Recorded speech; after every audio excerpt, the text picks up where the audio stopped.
Breaking news, bah ça m'a comme on a banda qu'on a vu nous la spécialité, il y a Proverbe 30-30, les messagers de la bonne nouvelle, pasteurs de la diaspora, et si kawapi toyaka koyebi sabino masolo ya Congo, maramozo de na Congo, maramoni zotama na Congo, nini balobi na Congo, nini zo na Congo.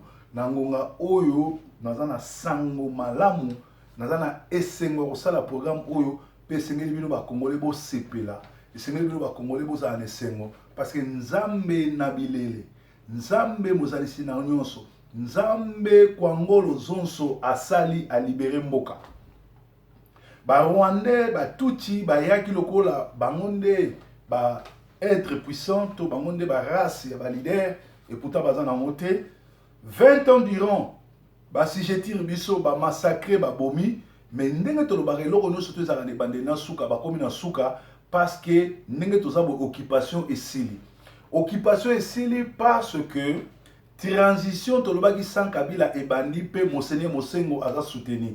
Yango moni ba longoli Ruberwa oyo azaki bongo représentant et occupation na Congo. Yenda azaki chef a Kanambe, yenda azaki chef a Batunyo surtout entraînant ba Martin Fayulu, entraînant ba Dia ba Frank Diongo, entraînant ba Félix Tshisekedi. Yenda azaki mokonzi ya Congo, yango monaki azako voyager na ba Fayulu ba faux opposant comme ma bango États-Unis ko ekuta na ba konzi o ba soki para na makambo surtout. Donc lisolo na sili parce que nangonga oyo professeur Jean Mbele oyo azali bongo adjoint cardinal Malula cardinal Monseigneur Mosengo nde batie place wana donc yende akomi ko s'occuper na makambo ya Congo ya moni epesi Kagame biloba loba epesi ko banga akomi ko kangama na João Lorenzo parce que João Lorenzo président Angola yende homme fort ya Congo likamoni esalami Kagame nde aza mokonzi ya Kabila.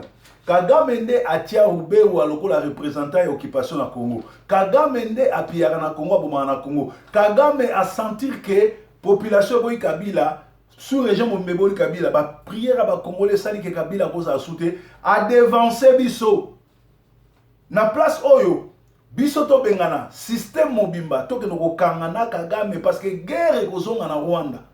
Ndenge muze Kabila lobaki guerre ozala populaire pe kozonga na Rwanda e kozonga.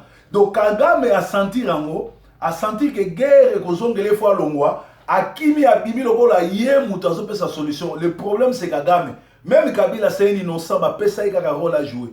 Vrai chef il y a occupation, vrai chef a ba massacre, il y a ba tuerie, il y a plus de 100 fausses communes en Congo, il y a ba pillage à Nyon surtout, il y a ba richesse na biso za Kagame. Preuve Kagame azo se pointer dans le monde entier lokola yende représentant il y a ba richesse no soit Congo, yenda te ka ba coltan, yenda te ka ba uranium à Congo.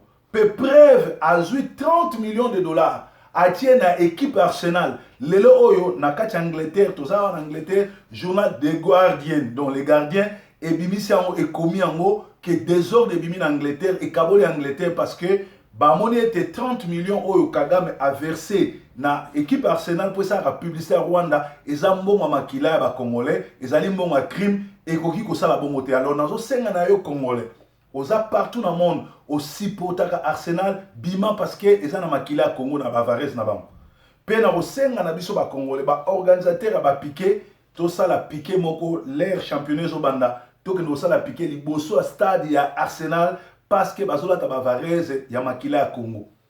Alors masolo eza ko baluka les pays voisins de la RDC ont tout intérêt à ce que l'accord du 31 décembre 2016 soit respecté.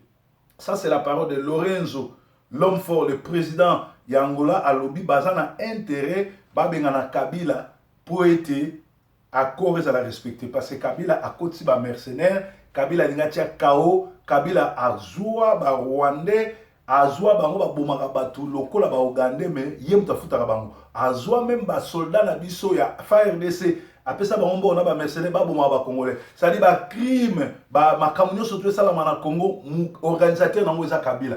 Na lobango ba les belé, botiaka tembelele comme bima noir sur blanc. Donc Kabila doit partir parce que Kabila azali criminel, Kabila azali bongo incivique. Même Lucifer ne comprend plus l'attitude des soi-disant Congolais qui ne sont pas civiques, qui sont inciviques et sont des collabos. Et il continue à soutenir les criminels Kabila, bien que lui-même Kabila sait que c'est fini. Kabila yebi ke sili. Mais azo kamwa ke bas Congolais ba abruti, ba Congolais ba incivique, bazo continuer ko soutenir.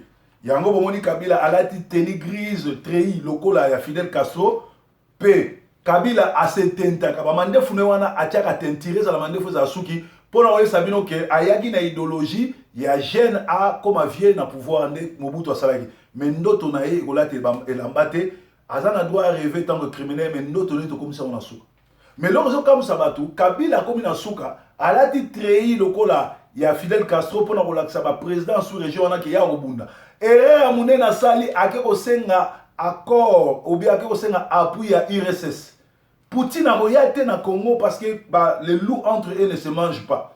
Congo wana ezali ya américain depuis.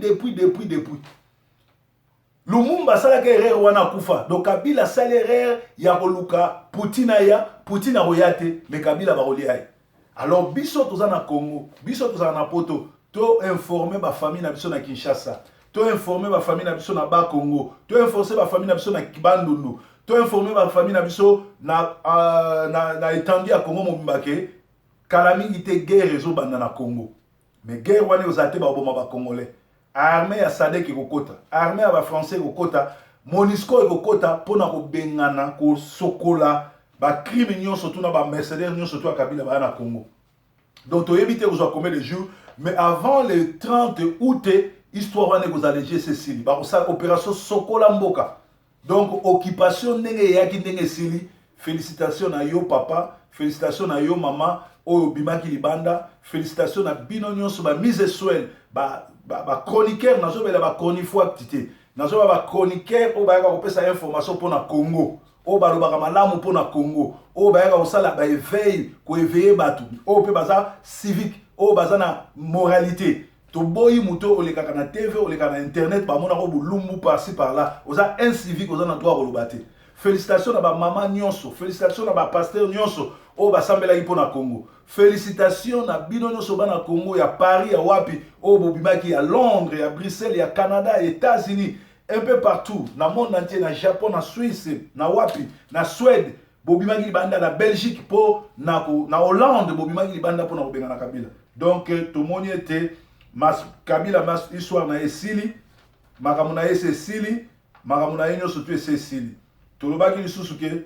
Lambert Mende zoka tiaka makelele chaque vidéo asalaka bafutaka $100,000 yango mona kasalaka nyonso tout po akosa po bafutaka $100,000 siko yebisanga batuti rwandais bakomi kokima Congo colonie nyonso tout bakimi ba Ruberwa basi bakimi Kinshasa baza souté bakomi kokima po bayebi ke makambo changer régime changer siko Mende Boshab, Rubero, Mende Boshab, Kisa, Kimbuta, groupe na bino nyonso to conglomérat wana ya ba aventure ba criminel ba okima wapi. Ba Boshab, ba Minaku, ba Matata Mponyo, bino nyonso to ba Mova Sakani, ba okimela wapi. Donc yebango ke opération mwana mpuku kotele bandi to ko kanga bino même bokoti na madusu ba mpuku to ko tia moto to zo bino. Alors, Mende to éviter au Kimela wapi. Transition sans Kabila et Bandi. Vive peu félicitations à Monseigneur Monsengo, le nouveau président de la transition. Parce que Kabila n'ira même mabino té na l'élection. Tala ba tricherie na ya sala qui déjà na ba machine na a voter. Tala zoba mususu ya Chibala. Ake osala meeting na Fikine ou afuta ba tumbongo pour na kolobaki ba machine a voter wana. Ba machine wana eza malamu. Alors, dans Chibala, la déclaration de Bino surtout Rolanda Bino moko bon on a dit ça. Et lors de ma case etikali Kabila zo de CPI, ce qui a kebité, Mindele basala kabaje, Jean-Pierre Mbemba ba obimisaye, Kabila qui rejoindre la CPI. Bon, Mindele basu ça.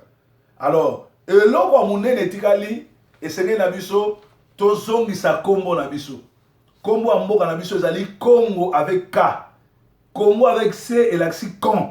Boza ba con congolais. Mais Congo avec K, ils allaient à Royaume Congo. Et mboka na biso ils allaient jamais République démocratique du Congo. Banda État belge, et très jamais aux la République démocratique du Congo. Or démocratique ils allaient satanique, démocratique ils allaient vision ya bondoki, ya boloki, ya ba misère, ya désolation au nyonso basali na Congo.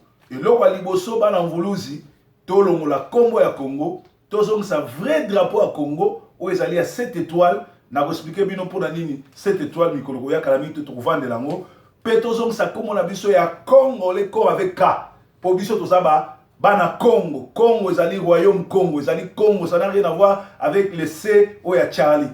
Donc vive le Congo. Yesu Christ aza Nzambe, Yesu a mobateli.